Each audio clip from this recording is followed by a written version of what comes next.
Welcome. In today's business arena, many techniques and subjects and terminologies changes in accordance with the business needs. What happens and what evolution is taking place in business brings scientists and managerial levels to think about introducing new techniques, new methodologies in how to run our business according to the needs, according to the legal legislative requirements in every and each state, according to the development in the science of the management, the science of the subject where it's affecting our operation. We are going to go through quickly in the subject of compliance. What is meant by compliance and why it is now a new technique which we are hearing that it's truly existing in the departmental sections of any entity, and even a new position like the compliance officer have been recognized as a request, and headhunting is taking place for such a kind of a position. The historical evolution of such a matter took place in 2001. We all recall the crisis of the Enron company in the United States.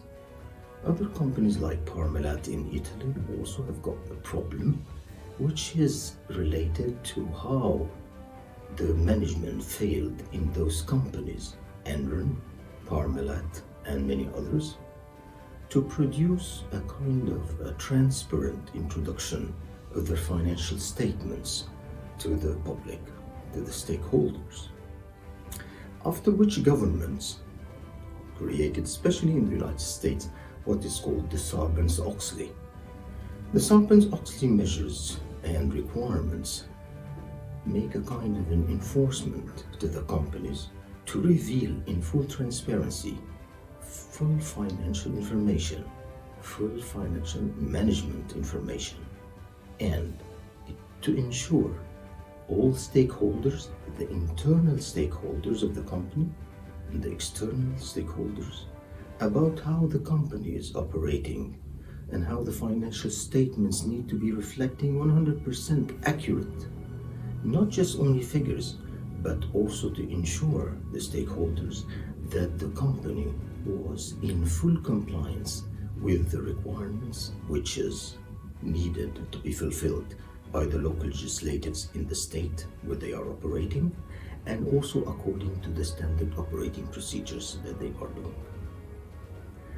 In the coming few minutes, we are going to be sharing with you yourselves how things need to be well managed by the company, starting by their vision and their mission, which need to be very much good articulated and crystal clear, defining what is the need that this company is existing for and what is the objective that they are going to fulfill.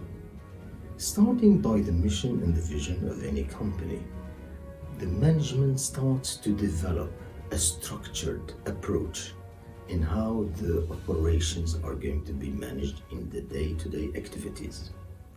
Those day-to-day activities is not just only governing the interrelation which is taking place between the staff members, the management, but also is covering the external interaction with stakeholders like the stock exchange market, the local legislative bodies in the country, and the shareholders.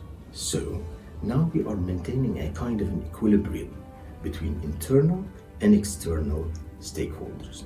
This need to be the master objective of any operation, and any management need to be very much alert and vigilant to maintain such a kind of equilibrium, so as when they provide the financial statements, when they are issuing their annual report to the public, when they are issuing it and publishing it in the stock exchange market, all the stakeholders, both internal and external, are very much confident that the management is not hiding, is not making a kind of concealing any information out.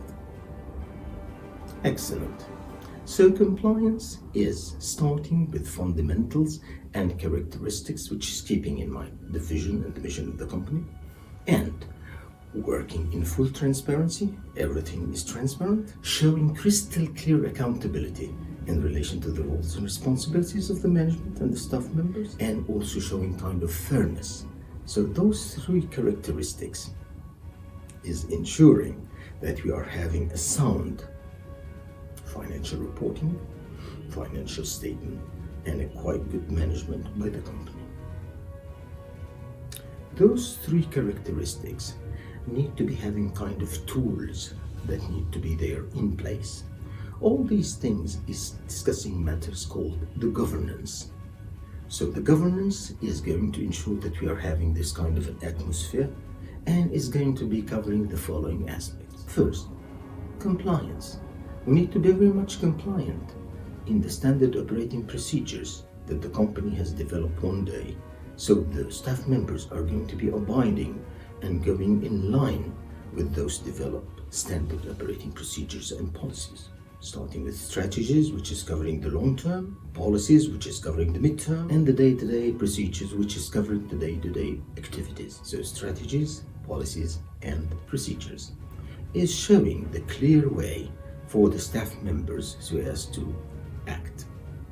Second, they need to be having quite good risk management, because the company is not dealing in vacuum. No, they are interacting with external and internal arenas. They are discussing with competitors. They are interacting with governmental bodies. They are interacting with the stock exchange market. They are interacting with vendors. So all this is the frontier or the external arena.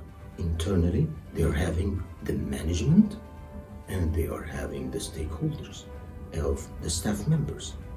And the other most important third item is the shareholders.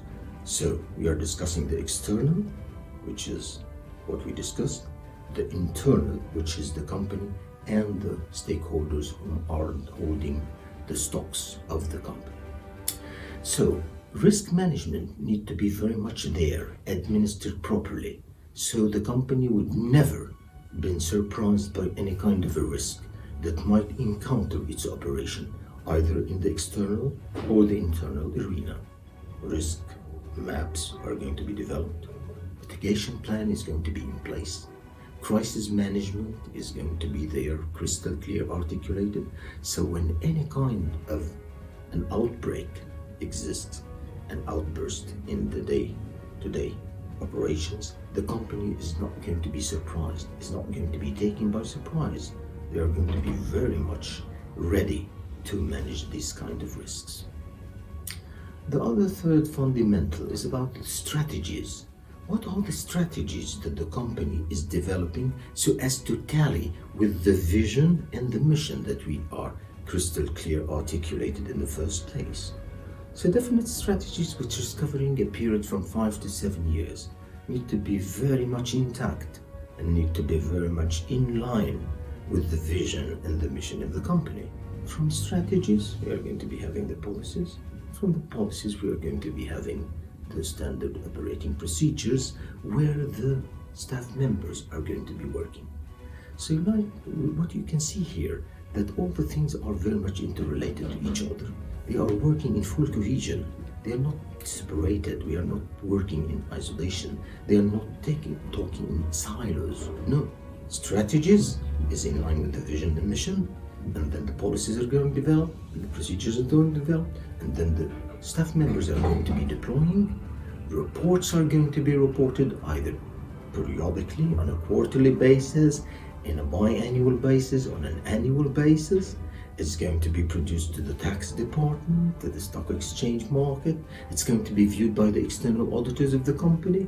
It's going to be viewed before that by the internal audit and by the compliance members of the compliance department. So we find that the compliance is now coming to be very important and very much in